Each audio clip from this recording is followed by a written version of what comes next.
Assalamualaikum warahmatullahi wabarakatuh.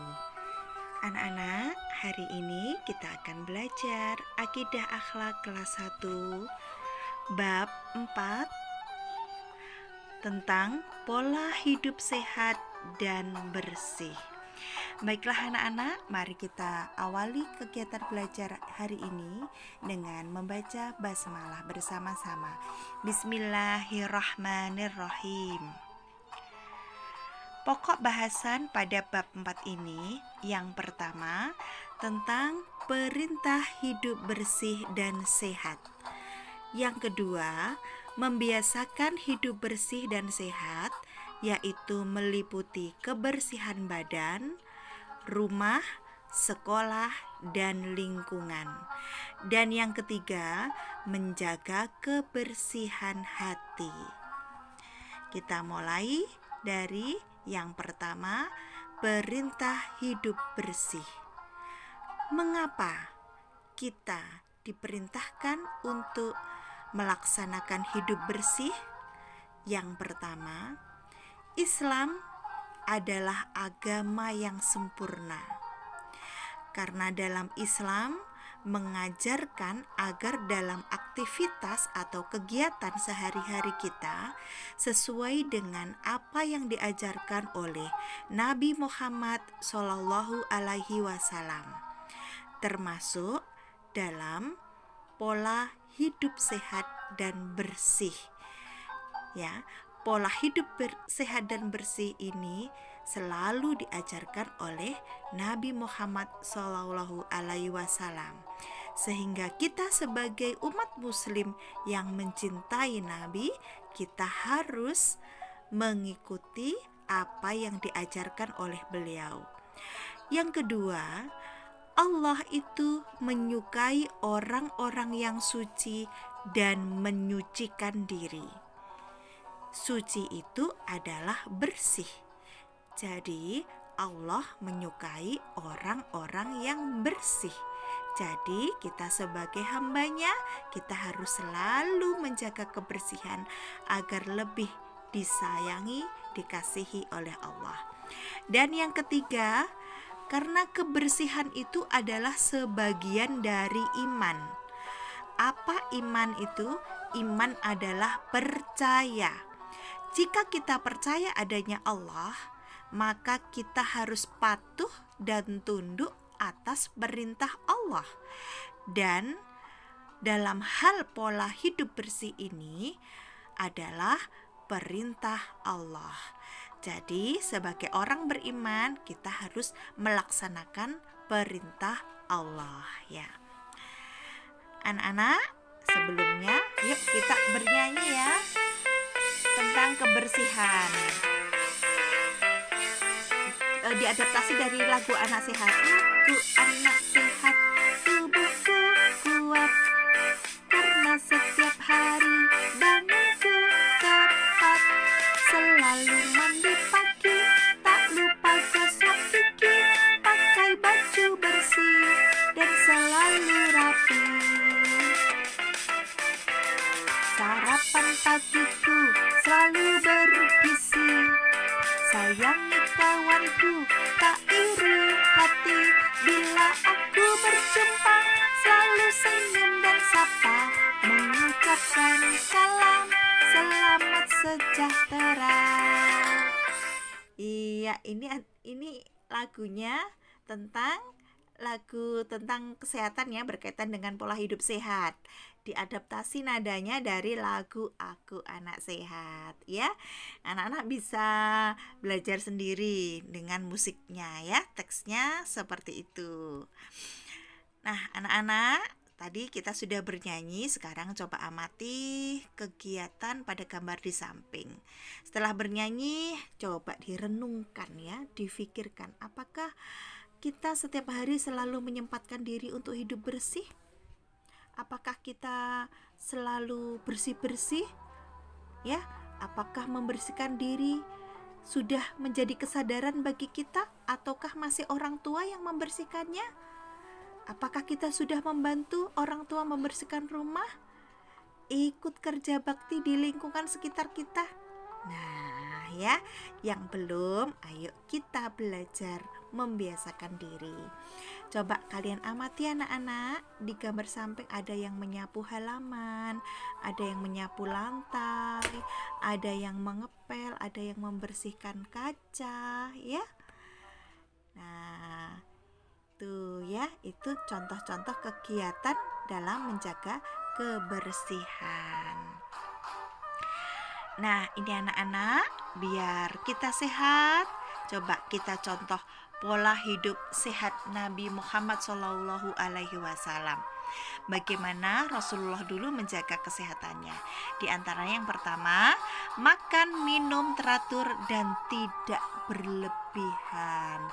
Jadi makannya teratur, misalnya pagi, siang, sore, ya. Kemudian makannya tidak berlebihan, itu tidak terlalu banyak, ya. Cukup sampai kita kenyang tapi tidak terlalu kenyang banget, gitu ya.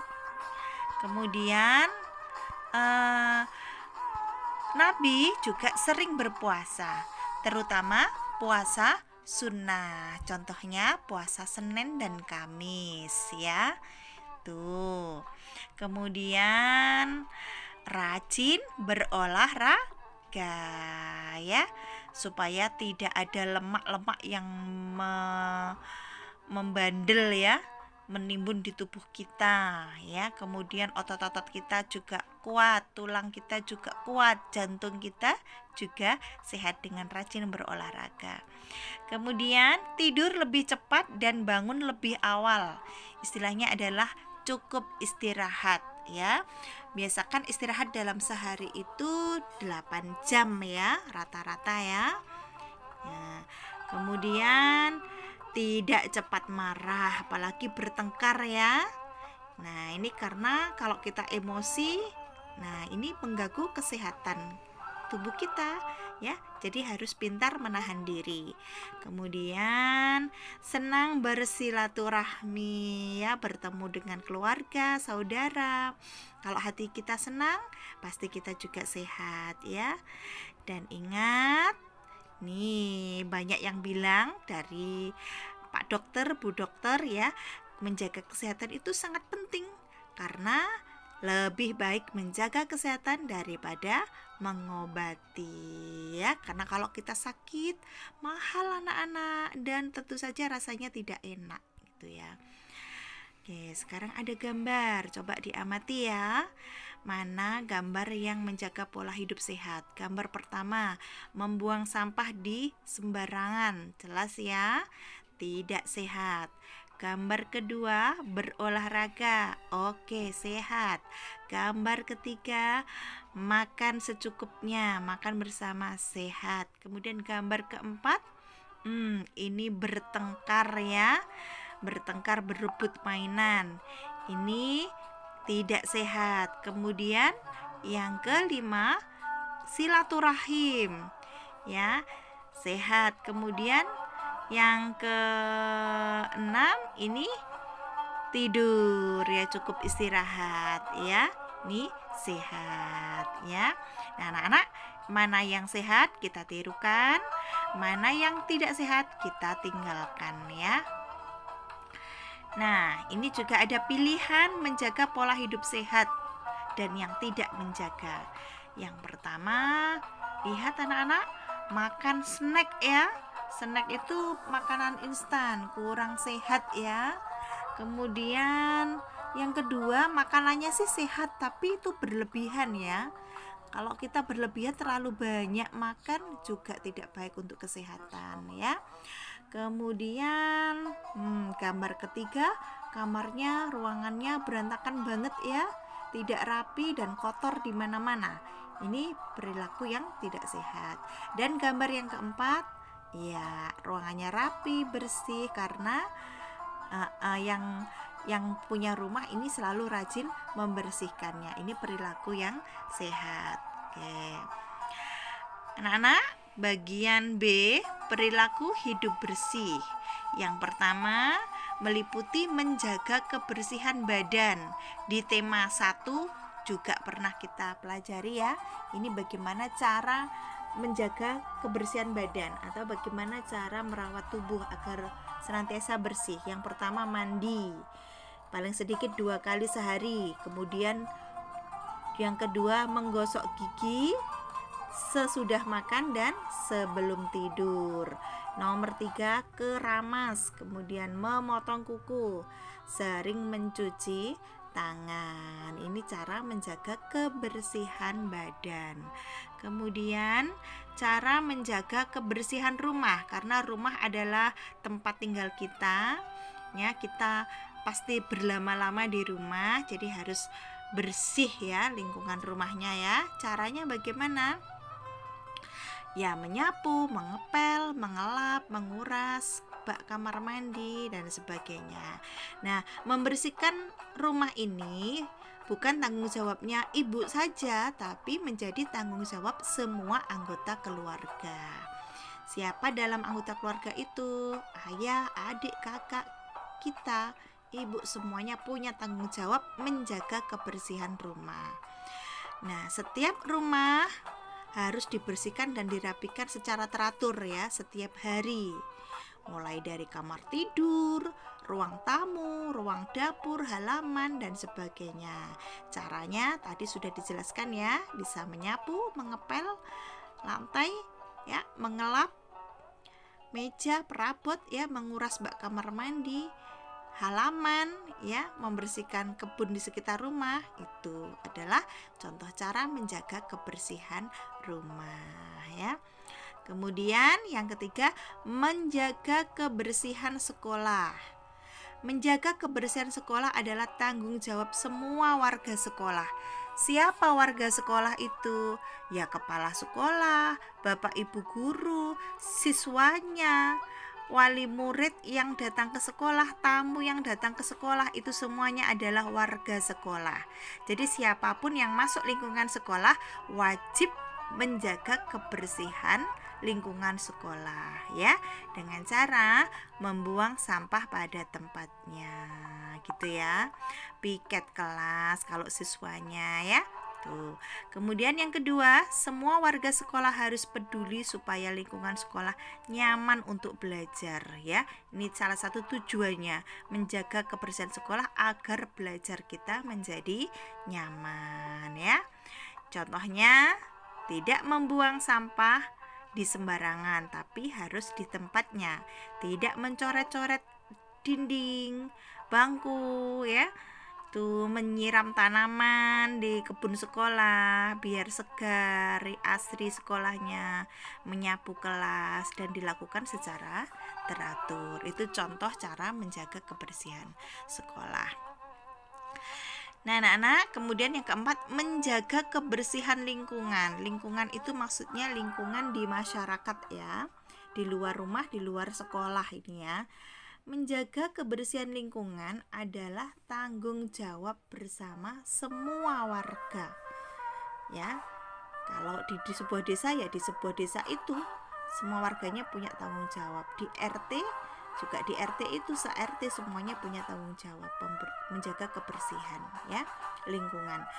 Kemudian nah ini contohnya lingkungan mana saja itu ya, lingkungan masjid, pasar, terminal, tempat rekreasi, jalan raya dan sebagainya ya. Sampah harus dibuang pada tempatnya dan juga wajib menjaga fasilitas umum dengan baik. Fasilitas umum itu apa? Yaitu peralatan yang dipakai untuk masyarakat, peralatan bersama itu harus dijaga. Contoh fasilitas umum misalnya rambu-rambu lalu lintas jangan sampai dicoretin ya. Tuh, taman kota gitu ya, tempat untuk rekreasi umum jangan sampai tumbuh-tumbuhannya itu dirusak ya. Tuh, kemudian yang kelima, menjaga kebersihan hati ya. Hati itu di dalam tidak tampak ya, tapi bisa dirasakan. Bagaimana caranya? Selalu berpikir positif atau berpikir baik, tidak boleh berprasangka buruk ya terhadap sesuatu yang belum kita ketahui kebenarannya. Misalnya ada barang temanmu yang hilang, jangan-jangan yang ngambil si fulan, padahal belum tentu si fulan yang mengambilnya. Itu namanya berprasangka buruk. Atau aku nggak bisa, pasti nilaiku jelek, aku nggak bisa belajar misalnya. Itu juga berprasangka buruk karena belum berusaha tapi sudah merasa tidak bisa, ya. Kemudian yang kedua, selalu jujur dan tidak berbohong, ya. Katakan apa adanya, ya. Sesuatu yang kamu lakukan harus kamu ceritakan dengan jujur. Ya, kalau kita bohong, hati kita menjadi tidak tenang, pikiran kita menjadi galau, akhirnya kita sering pusing, ya, karena berbohong. Jadi jauhi sikap bohong, kita harus jujur, ya. Yang ketiga, berbicara yang baik dan tidak menyakiti orang lain. Berbicaranya harus sopan, santun, dengan bahasa yang baik, gak boleh kasar, apalagi dengan keluarga di rumah, dengan orang lain, ya. Kalau kita bicaranya santun, baik, orang lain banyak yang suka ke kita, ya. Kalau banyak yang menyayangi kita, tentunya kita bahagia, ya. Kemudian yang keempat, menyayangi orang lain dan tidak membenci. Siapa orang lain? Ya keluarga, orang tua, saudara, teman-teman kita, ya. Bahkan orang yang tidak kita kenal, kita sayang, nak. Jangan sampai dibenci. Bagaimana, Bu, kalau dia jahatin aku nggak suka sama dia, aku benci. Doakan yang terbaik untuk dia, insya Allah rasa bencinya akan hilang, ya. Dan yang kelima, membersihkan hati dengan selalu beristighfar. Astagfirullah, gitu ya. Astagfirullah, sering beristighfar dan berzikir kepada Allah, mengagungkan nama Allah, ya. Kalau kita selalu mengingat Allah, maka insya Allah Allah juga akan menjaga hati kita, ya, agar tetap bersih, ya. Nah, hidup yang sehat diperoleh dengan cara menjaga kebersihan lahir dan batin. Kalau kebersihan badan, kebersihan pakaian, kebersihan sekolah, kebersihan lingkungan, itu kebersihan yang tampak disebut kebersihan lahir. Dan kalau kebersihan hati itu kebersihan yang tidak tampak dilihat oleh mata, ya, tapi bisa dirasakan, itu ya. Kebersihan batin, ya, menjaga kebersihan hati. Nah, kalau lahir dan batin kita bersih, maka insya Allah kita hidupnya sehat, ya. Ini anak-anak bisa berlatih, ya, di buku Akidah Akhlak yang baru halaman 44, ya. Coba ceritakan dengan lisan kepada ayah dan bunda kalian di rumah.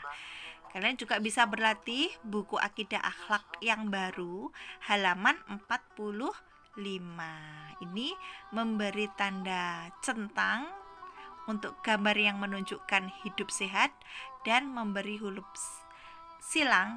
tanda silang pada gambar yang menunjukkan hidup tidak sehat dan tidak bersih, ya. Ini halaman 45. Ini juga ada latihan, ya. Latihan menjodohkan, ya. Jadi jawabannya ada di kolom paling kanan. Kemudian soalnya di kolom pertanyaannya di kolom yang tengah, ya. Jawabannya sudah tersedia, tinggal menjodohkan aja dengan pertanyaannya. Oke. Alhamdulillah anak-anak. Materi hari ini telah selesai, dan yang penting lagi, mari kita praktikkan apa yang telah kita pelajari hari ini tentang pola hidup sehat dan hidup bersih, supaya apa? Kita disayang oleh Allah dan sehat semuanya. Kemudian tugasnya, anak-anak mengirimkan foto 4, ya, di kolase gitu, ya, 4 kegiatan kalian dalam membersihkan rumah, ya. dalam kegiatan bersih-bersih ya, 4 kegiatan. Itu ya, dikirim di kelas 7 ya. Waktunya sampai dengan minggu depan ya. Saya beri waktu 1 minggu itu yang diupload ya. Baiklah anak-anak, terima kasih atas perhatiannya. Semoga apa yang kita pelajari hari ini menambah keimanan kita, ketakwaan kita, dan memperluas keilmuan kita tentang Islam. Ya, baiklah, Bu Guru akhiri. Wassalamualaikum warahmatullahi wabarakatuh.